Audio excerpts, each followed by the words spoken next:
On a freezing February night in 2004, 21-year-old nursing student Maura Murray vanished, without a trace, after a minor car accident on Route 112 in Haverhill, New Hampshire.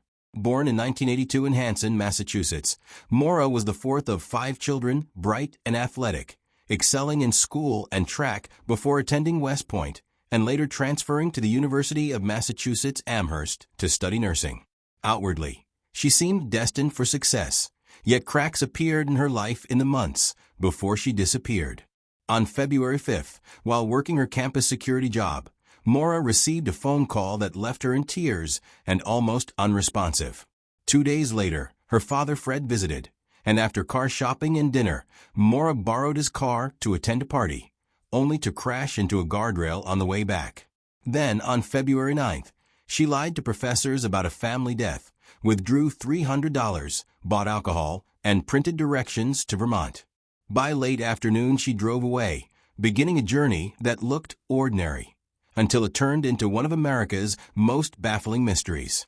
But what was she really running from? Around 7:30 p.m., Maura's car was discovered crashed into a snowbank along Route 112. The airbags were deployed, wine had spilled inside, and the car appeared lightly damaged. A local bus driver, Butch Atwood, stopped to help, but Maura refused, claiming she had already called for assistance. She hadn't. Atwood drove off uneasy, and within 10 minutes, police arrived, only to find the car abandoned. Maura's belongings were still inside, but she was gone. Dogs traced her scent briefly down the road before it vanished, as if she had been picked up or simply evaporated. Despite freezing temperatures and a massive search, nothing was found. No footprints, no body, no signs of struggle. It was as though Maura Murray had been erased from reality in a matter of minutes. As the search dragged on, theories exploded. Some claimed Maura had carefully planned an escape, pointing to the lies to professors, the ATM withdrawal, and the alcohol purchase. But if she truly wanted to disappear, why leave her phone, ID, and possessions behind? And why stay silent for 2 decades? Others argued she may have wandered into the woods, drunk or disoriented, and frozen to death. Yet searchers found nothing, not even clothing or bones. That left the most disturbing theory: foul play. Did she accept a ride from the wrong person? Was she intercepted before police arrived? Some even whispered about links to other disappearances in New England. Each theory offers possibilities, but none explains how a young woman could vanish so completely. For Maura's family, the pain is unending. Her father Fred has accused investigators of mishandling the case from day one, and remains convinced she was the victim of foul play. The rise of internet forums and podcasts transformed Maura's disappearance into one of the first viral true crime mysteries. While this has kept her story alive, it has also produced endless rumors and wild speculation, some cruel and unfounded.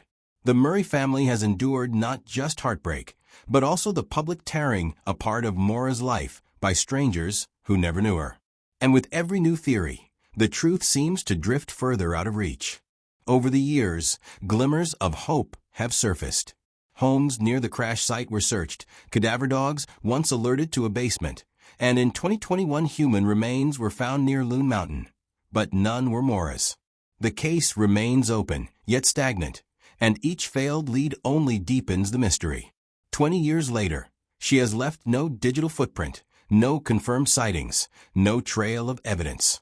For investigators, the silence is deafening. For the public, her disappearance has become a haunting puzzle. And for her family, the question remains the same: how can someone simply vanish into thin air? Maura Murray's disappearance still terrifies because it feels impossible. A promising young woman doesn't just vanish. Cars don't crash themselves. People don't walk into the night and erase their own existence. Yet that's exactly what the evidence suggests. Did she escape to a new life? Freeze to death in the wilderness? Or, most chilling of all, cross paths with someone who knew exactly how to make her disappear? 2 decades later, the answer is still out there, waiting. For her family, every year without closure is another wound. For the rest of us, her story lingers because it forces us to confront the unthinkable. If Maura Murray could vanish so completely, Couldn't it happen to anyone?